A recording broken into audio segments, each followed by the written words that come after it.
Kevin, introduce yourself, please. Kevin Clark. I've been involved and run many different teams across Canada. Most of my focus currently is in the British Columbia market with some business operations, and also in the Alberta and the Quebec market, which I find very similar to the BC market. Been involved in the industry for quite a long time, coming from the bank background and working into the brokerage industry. And the longer you've been in the brokerage industry, the more people you realize you also come from the bank background. So. Thank you.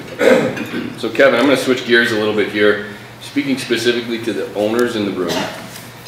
I think we're in the category of customer service, and our agents are also our customers. And so speaking directly to those owners, tell us, what is the primary message that you could give us to share about running such a large, successful team?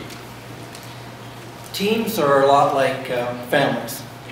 If you want a really close and dynamic team, it doesn't mean you have to have identical people within the family, and no two children, as with kids, will know are not the same. However, the strengths of each of the individuals coming back to the team are what's the key thing you're looking for. So first thing we're looking for is similar-minded people. They have similar goals or objectives. They need to work within a structure.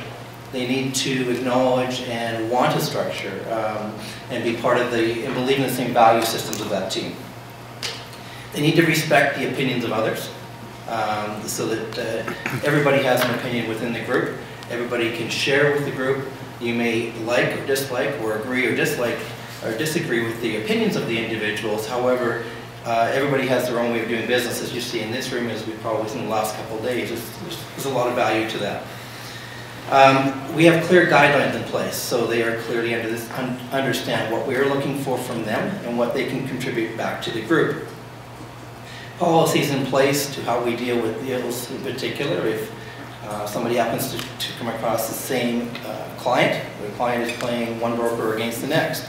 The larger the groups, the more you see this happen. The smaller the groups, the easier it is to deal with. So you have to put some of these processes in place ahead of the things that are going to happen, and having measures in place before they take place usually eliminates a lot of those issues for you.